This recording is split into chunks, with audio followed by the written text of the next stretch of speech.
আসসালামু আলাইকুম, কেমন আছেন সবাই? টেস্ট অ্যান্ড টেলস উইথ সালমার একটি নতুন পর্বে আপনাদের সবাইকে একেবারে ঘরের কাছ থেকে আমন্ত্রণ জানাই। অন্যান্য দিন তো আমি আমার বাগানে ২-৪টা ফুল দেখাই, কৃষ্ণচূড়া গাছের ফুল দেখাই, কিন্তু আজকে একদম কাজের মুডে সিরিয়াস হয়ে আছি। সেই জন্য কোনো বারান্দা বাগানের ফুল নয় কিংবা অন্য কিছু নয়, ডাইরেক্ট কীভাবে কতটুকু কাজ এগোতে পারছি সেটা নিয়েই কথা বলছি। সব ভিডিওগুলোতেই দেখছি আপুরা একটু একটু করে নিজেদের মতন করে প্রিপারেশন নিচ্ছে, তো আমিও আমার মতন করে একটু করে প্রিপারেশন নিচ্ছি। যেহেতু 24 তারিখ পর্যন্ত আমার ছোটো মেয়েটার পরীক্ষা চলবে, তো আমি তো আর বসে থাকতে পারি না। ঈদ তো অনেক বেশি কাছে চলে এসেছে। আমিও আমার মতন সুযোগ সুবিধা মতন যতটুকু সম্ভব ঈদের প্রিপারেশন নেওয়া শুরু করেছি। কোরবানির ঈদে মূলত আমি ঢাকাতেই থাকি, আমার হাজব্যান্ড চলে যায় আমার শাশুড়ির কাছে, আর আমি চলে যাই আমার বাবা মার কাছে। জানি না এবার আসলে কি হবে, কারণ ঈদের পরই আবার আমার ছোটো মেয়েটার পরীক্ষা চলবে। ইংলিশ মিডিয়ামের এবার ম্যাক্সিমাম গার্জিয়ান ঢাকাতেই ঈদ করবে, কারণ তাদের প্রত্যেকের পরীক্ষার শিডিউলটা হয়েছে এরকম যে কিছু পরীক্ষা ঈদের আগে পড়েছে, কিছু পরীক্ষা ঈদের পরে পড়েছে। কাজেই ঢাকা যে একেবারে সুপার ফাঁকা হয়ে যাবে আমার এবার তা মনে হচ্ছে না। ডাইনিংয়ের যে নেটের পর্দাগুলো সেগুলোকে নামিয়ে নিয়েছি, সেটাকে আমি হাতে এখানে গরম পানিতে ভিজিয়ে দিচ্ছি। আসলে নেটের এই পর্দাগুলো আমি ওয়াশিং মেশিনে দেওয়ার সাহস পাচ্ছি না, বাই চান্স যদি ছিঁড়ে টিড়ে বের হয় তাহলে তো সর্বনাশ। তো খুব বেশি ভারীও না নেটের এই পর্দাগুলো, সেই জন্য ভাবলাম খালারাই হাতে হাতে ধুয়ে ফেলুক। তো এখানে হালিমা সুন্দর করে এই গরম পানিতে পর্দাগুলো ভিজিয়ে দিচ্ছে, আর এখানে আবার চলে এসেছি একটা একটা করে ফ্যানগুলো পরিষ্কার করে নিতে। ফ্যান খুব বেশি ময়লা হয়নি, যেহেতু আমি প্রত্যেক মাসে প্রথম সপ্তাহেই ফ্যানগুলো পরিষ্কার করে ফেলি, তো আজকে পরিষ্কার করতে গিয়ে দেখছি যে না, ফ্যান মোটামুটি ভালোই আছে, অত নোংরা হয়ে যায়নি। ডাইনিংয়ের পর্দাটা খুলে ফেলানোর পর কেমন জানি রুমটা খালি খালি লাগছে দেখতে। আচ্ছা, আমি তো আমার মতন বকর বকর শুরু করেছি, আমি তো আপনাদের কাছে সেভাবে জানতেও চাইনি আপনারা সবাই কেমন আছেন, কেমন চলছে আপনাদের দিনকাল। আলহামদুলিল্লাহ, আল্লাহর রহমত এবং আপনাদের সবার দোয়ায় আমিও আমার পরিবার ভালো আছি। আমরা ভালো আছি ঠিকই, কিন্তু চারপাশে ঘটে যাওয়া বিভিন্ন ঘটনায় মনটা একটু বিক্ষিপ্ত হয়ে আছে। নতুন করে আর কিছু বলতে চাই না, শুধু বলতে চাই আমাদের ঘরের প্রত্যেকটি কন্যা সন্তানকে আল্লাহ সহি সালামতে রাখুক। এই দেশে আমরা কি পাবো, কতটুকু বিচার পাবো, কিংবা কি হবে আমাদের সন্তানদের সাথে আমরা তা জানি না, কিন্তু নিজেদেরকে অনেক বেশি সোচ্চার থাকতে হবে, সজাগ থাকতে হবে, এবং সেই সাথে আল্লাহর কাছে বেশি করে দোয়া চাইতে হবে, আল্লাহ আমার সন্তানদেরকে সব সময় হেফাজতে রাখো। এর বেশি আর কিছুই বলবার ভাষা খুঁজে পাচ্ছি না। যাই হোক, এখানে একটু ভিডিও সংক্রান্ত কথায় আসি। ঈদের আগে আমি আদা রসুনটা পেস্ট করে নিচ্ছি। আপনাদের মনে আছে কি না, আমি কিন্তু এই মাসের প্রথম দিকে ১ কেজি আদা ১ কেজি রসুন কিনেছিলাম। তো মোটামুটি খালা এতদিন ধরে ধীরে ধীরে সেগুলোকে বেছে বক্স করে রেখেছিল। তো আজকে আমি সেগুলোকে ব্লেন্ড করে রাখছি। ঈদের আগে আস্তে আস্তে এই কাজগুলোকে যদি গুছিয়ে ফেলতে পারি তাহলে অনেকটা কাজই এগিয়ে যাব। প্রথমে রসুনটা পেস্ট করে নিলাম, এবার আদা পেস্ট করে রাখছি। আইসক্রিমের বক্সে যখন রসুনটা রাখছিলাম মনে মনে হাসছিলাম, যদি বাই চান্স আমার ছোটো মেয়ে এই বক্সে হাত দেয় আইসক্রিম আছে কিনা দেখার জন্য, তারপর যখন এই রসুন পেস্ট বের হবে তখন যে সে আমার উপরে কী খ্যাপাটা দিবে। গত বছর একবার এই ঘটনা সে ঘটিয়েছে এবং সারা দিন আমার সাথে চেঁচামেচি করেছে, কেন তুমি আইসক্রিমের বক্সে আদা রসুন বাটা রেখে দিয়েছো, আমি তো ভেবেছি ওখানে আইসক্রিম আছে। আসলে আমাদের বাঙালি মায়েদের ক্রিয়েটিভিটি সম্পর্কে তো আমার মেয়ের ধারণা খুব কম। তো যখন সে ধারণা পেয়েছে তখন থেকেই তার মনে হয়েছে এটা কি করে সম্ভব। ওই দিকে আরও কিছু কাজ করছি, তার আগে ভাবলাম রান্নাটা একদিকে বসিয়ে দিই। আমি এই ভ্লগগুলো যখন করছি এটা শুক্রবারেও আমার বড় মেয়েটার পরীক্ষা ছিল, তো আমাকে বের হয়ে যেতে হবে। তো চেষ্টা করেছি যত তাড়াতাড়ি সম্ভব আগে রান্নাটা শেষ করি। সহজ দুটো রান্না বেছে নিয়েছি, একটা হচ্ছে একটু শুটকি মাছ রান্না করব লাউয়ের ডগা দিয়ে, আর আরেকটা হচ্ছে মুরগি রান্না করব। তবে এই শুটকি মাছটা যে খেতে এতটা ভালো হবে আমি ভাবতে পারিনি। অনেক দিন পর একটু শুটকি মাছ রান্না করে খেলাম, খুবই ভালো লেগেছে খেতে, একটা ডিফারেন্ট টেস্ট এসেছে, খেতে খুবই মজা হয়েছিল। নিজের রান্নার জন্য বলছি না, সত্যি সত্যি অ্যাক্সিডেন্টলি মাঝে মাঝে আমার রান্নাবান্না একটু একটু ভালো হয়ে যায়, সেই হিসাবেই বলছি। তো আমি একসাথে 2 চুলায় কিন্তু রান্না বসিয়েছি, 2টো পাতিল দেখতে পাচ্ছেন। এই একদিকে আমি শুটকি বসিয়ে দেবো, আর একদিকে আমি মুরগি বসিয়ে দেবো। এটাতে মুরগি রান্না করব আর ওটাতে শুটকি মাছ রান্না করব। খুব শিগগিরই আমার বড় মেয়েটার পরীক্ষা শেষ হয়ে যাবে, মানে শুক্রবারেই ওর লাস্ট পরীক্ষা ছিল। তো তখন হয়তো আমার দৌড়াদৌড়িটা একটু কমে যাবে, আর তখন আমি ঘর গোছানোতে আরও বেশি মনোযোগ দিতে পারবো। আজকে আমি আসলে ঈদের আগে যে ঘরের ঝুল ঝাড়া, ফ্যান পরিষ্কার করা, পর্দা ধুয়ে ফেলানো, মশলা বেটে নেওয়া, অন্যান্য কাজগুলোকে এগিয়ে রাখা, সেই কাজগুলোতেই আমি মন দিয়েছি। আর তাছাড়াও ঈদের 3 দিন পর আমার একজন খালা চলে যাবে 10 দিনের জন্য। আর তারপরও আর 5 থেকে 7 দিনের মাথায় আরেকজন খালা চলে যাবে। তো সেই জন্য সেগুলোরও তো একটা প্রিপারেশন লাগে। এখন একা হাতে আসলে কত দিকে সামলাবো বুঝে উঠতে পারছি না। এর মধ্যে দিয়েই একটু একটু করে কাজ গুছিয়ে নেওয়ার চেষ্টা করছি। আচ্ছা, এই যে এখানে আমি শুটকিটা প্রথমে মশলা কষিয়ে সেখানে শুটকিটা দিয়ে দিলাম। খুব ভালো করে এটাকে ভুনা করে নিয়ে তারপর এখানে লাউয়ের ডগা কেটে নিয়েছি, সেটা দিয়ে দেব। আসলে বেগুন, আলু এগুলো দিয়ে করলে আরও বেশি হয়তো খেতে ভালো লাগতো, কিন্তু বেগুনে আমার বড় মেয়েটার একটু অ্যালার্জির সমস্যা আছে, সেই জন্য বেগুনটা অ্যাভয়েড করার চেষ্টা করেছি। আর এই পাশে মশলা কষিয়ে নিয়ে মুরগিটা দিয়ে দিচ্ছি। আগে মুরগি আমি কিনতাম পাকিস্তানিটা, তো ওটা সাইজেও বড় থাকতো, কিন্তু আজকাল ওই মুরগিটা খেতে আমার বাচ্চারা একদমই পছন্দ করছে না। এটা একদমই দেশি মুরগি, ছোট্ট ছোট্ট রান, ছোট্ট ছোট্ট পা, দেখেই বোঝা যাচ্ছে যে কত ছোট। দেশি ছোট মুরগি হলেও দেখছি আমার বাচ্চারা এই মুরগিটা খেতে পছন্দ করছে।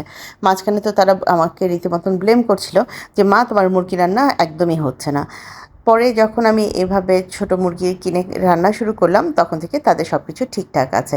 আচ্ছা, আমি কিন্তু এটার মধ্যে একটু আলু কুচিও দিয়ে দিয়েছি, সেটা হয়তো আপনাদের সাথে শেয়ার করা হয়নি।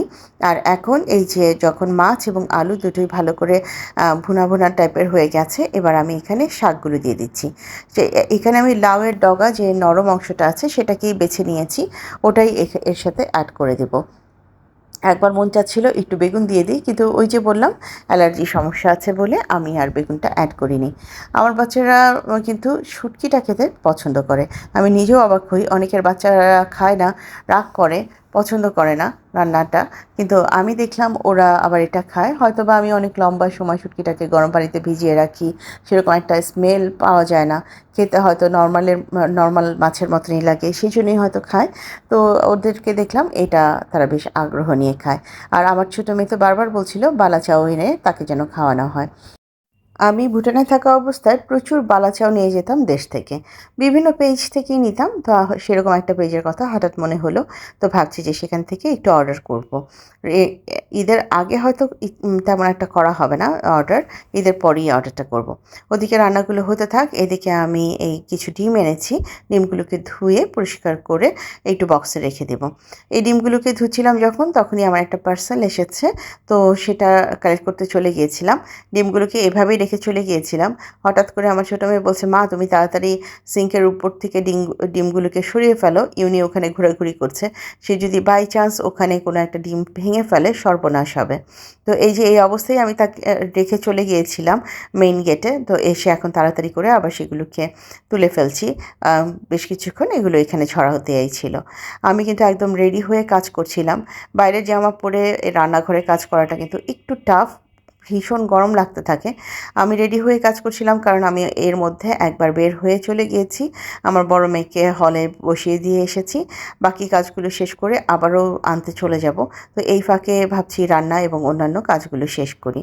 আসলে টাইমকে এইভাবে ম্যানেজ করা ছাড়া আমার আর কোনো উপায় নেই।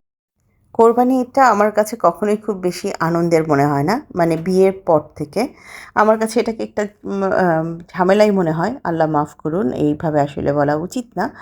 আসলে কোরবানি ঈদটা আর আমার কাছে মনে হয় যে অনেক বেশি কাজের প্রেশার থাকে, বিভিন্ন সাইডের কাজ থাকে। তো এবার আসলে খুব বেশি যে আমি ডেজার্ট বানাবো কিংবা ঈদের অনেক বেশি রান্নার প্রিপারেশন নেব সেরকমও না। হয়তো বা আমি অল্প কিছুর মধ্যে দিয়েই ঈদের প্রিপারেশনটা নেব। আর যেহেতু ঈদের 2 দিন পরই আবার আমার মেয়ের পরীক্ষা থাকবে, কোথাও বাইরে যাওয়ার প্ল্যানিংও এখনও করে উঠতে পারিনি। আগে ওদের পরীক্ষাগুলো শেষ হোক, তারপর প্ল্যানিং করা যাবে।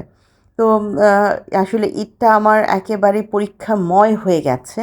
এইদিকে পরীক্ষা, ওদিকে পরীক্ষা, এর মাঝখানে ঈদ, নিজেকে রেডি করা, বাচ্চাদের সমস্ত কিছু রেডি করা, সব কিছু করতে করতে না অনেকটা সময় চলে গেছে।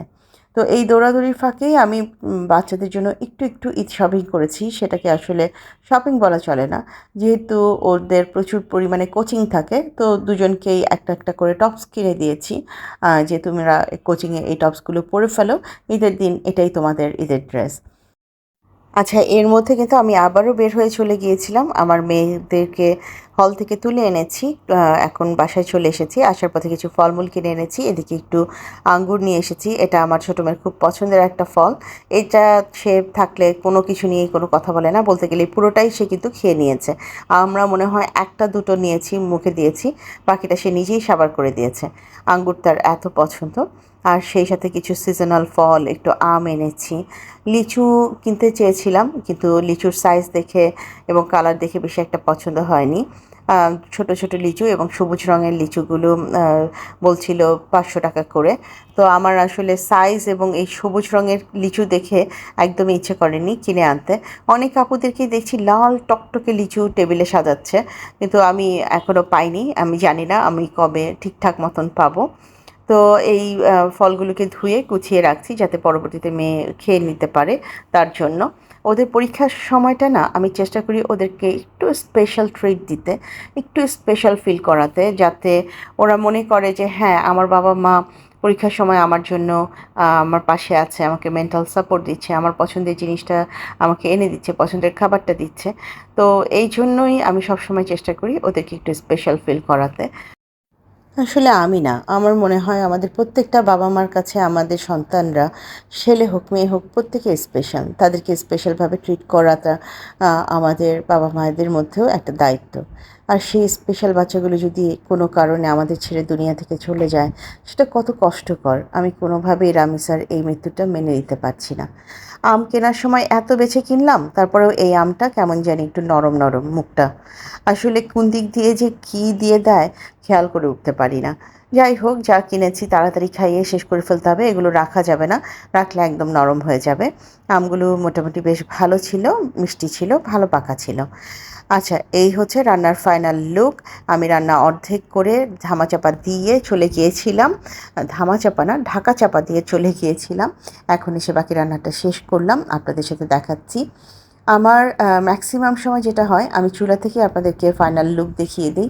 টেবিলে সাজিয়ে গুছিয়ে সেভাবে পরিবেশন করা হয় না, কারণ ওই যে বলি, আমাকে সারাক্ষণ দৌড়াদৌড়ির মধ্যে থাকতে হয়। গুছিয়ে পরিবেশন করবার মতন অতটুকু ধৈর্য কিংবা সময় কোনোটাই আমার থাকে না। তো একবার একজন আপু বলেছিল, রান্না তো দেখলাম, কিন্তু সেটা পরিবেশন তো দেখলাম না। সত্যি কথা বলতে এটা আমিও অনুভব করি যে রান্নাটা পরিবেশন করে ভালোভাবে টেবিলে দেওয়াটা আমার উচিত, যেহেতু এটা আমার লাইফস্টাইল ভ্লগ। কিন্তু ওই সময় সুযোগের অভাবে অনেক সময় অনেক কিছু করে উঠতে পারি না। এদিকে মুরগিটাও আমার প্রায় রান্না শেষ হয়ে গেছে। আমি এখন এগুলোকে সব অফ করে দিয়ে গোসল করতে চলে যাব। এর মধ্যে আরও একটা ঘটনা ঘটেছে। আমার মেয়ে আমাকে ডাক দিয়েছে, মা তাড়াতাড়ি আসো, ইউনির কাণ্ড দেখে যাও। ইউনি আমাদের বীর পুরুষ। সে কোনোভাবেই ইঁদুর মারবে না, কিন্তু সে টিকটিকি দেখে নিজেকে যেই ধরনের মানে বীরপুরুষ ভাবা শুরু করেছে, সেটা আসলে আপনারা নিজে চোখে না দেখলেও বুঝতে পারবেন না। এই যে এখানে তার বোন একটা টিকটিকি নিচে নামিয়ে দিয়েছে। এটা কিন্তু জীবিত টিকটিকি। এই যে আরেকজন দাঁড়িয়ে আছে, টিকটিকি নামিয়ে দিয়েছে। ইউনি গিয়ে প্রথমে ওখানে বসে বসে দেখছে যে জিনিসটা আসলে কি, আমি কি এটাকে কোনো কিছু করতে পারবো কিনা। তারপর টিকটিকি যখন তার কাছে গিয়েছে, সেই সময় তো তিনজন মিলে আমরা চিৎকার শুরু করেছি যে ইউনি, তুমি টিকটিকি খেও না, টিকটিকির কিছু করো না। এদিকে টিকটিকি একবার ইউনির কাছে যাচ্ছে, তো একবার আমাদের কাছে আসছে। তো সব কিছু মিলে বাসায় যে তখন কী ধরনের একটা হুলস্থুল হচ্ছিল, অন্তত ক্যামেরার নড়াচড়া দেখে তা আপনারা বুঝতে পেরেছেন যে আমরা তিনজন মিলে কী পরিমাণ চিল্লাচিল্লি চেঁচামেচি করছিলাম।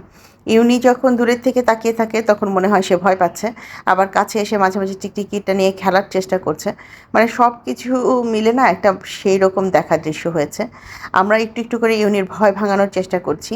সে ইঁদুর দেখে যে ভয় পেয়েছে, আমরা চাই না আমাদের ছেলে এরকম কাপুরুষ হয়ে থাকুক। তো টিকটিকি দেখেও যে সে খুব বীরপুরুষের মতন বিহেভ করছে তা না। টিকটিকি দেখেও কিন্তু সে একবার সরে যাচ্ছে, তো একবার কাছে এগিয়ে আসছে। পরবর্তীতে আমি আমার মেয়েকে বলেছি তাড়াতাড়ি টিকটিকিকে আবার উপরে ছাদে তুলে দাও, যেখান থেকে নামিয়েছো ওখানে তুলে দাও, এইভাবে কোনো প্রাণীকে তুমি হত্যা করতে পারো না।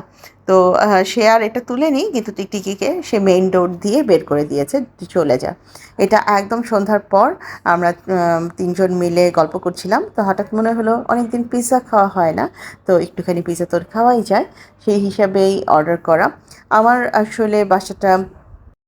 আমার বাসার খুব কাছেই বেশ কিছু ভালো ভালো ফুড কোর্ট আছে, তো সেখানেই আমি ফোনে জাস্ট অর্ডার করে দিলে ওরা আমার বাসায় ডেলিভারি দিয়ে যায়, একদম হাঁটা রাস্তা। তো ওদের কাছেই বলেছিলাম, ছোটো মেয়ের আবদার ছিল সে ওয়াফেল খাবে, এটা তার খুব পছন্দের একটা খাবার, আর বড় মেয়ে আর আমার পছন্দের খাবার হচ্ছে পিৎজা। তো আজকে সন্ধ্যায় এই খেতে খেতেই আমি আপনাদের সবার কাছ থেকে বিদায় নিচ্ছি। আপনারাও চলে আসুন আমাদের সাথে, পিৎজা শেয়ার করবেন, পিৎজা খাবেন। আমার নতুন বন্ধু, পুরনো বন্ধু, যে যেখান থেকে আমার আজকের ভিডিওটি দেখলেন, ভিডিওটি ভালো লেগে গেলে কাইন্ডলি লাইক, কমেন্ট, শেয়ার এবং সাবস্ক্রাইব করে আমাকে এগিয়ে যেতে সাহায্য করবেন। যারা প্রথমবারের মতন ভিডিওটি দেখলেন, ভালো লেগে গেলে আমার বন্ধু হয়ে আমার পাশে থেকে যেতে পারেন। ইনশাআল্লাহ আবারও নতুন কোনো গল্প নিয়ে, নতুন কোনো কিছু নিয়ে হাজির হব খুব শিগগিরই আপনাদের মাঝে। সে পর্যন্ত সবাই অনেক বেশি ভালো থাকবেন, নিজেদের খেয়াল রাখবেন। আজ এখানেই তাহলে বিদায় নিচ্ছি। আল্লাহ হাফেজ এবং আসসালামু আলাইকুম।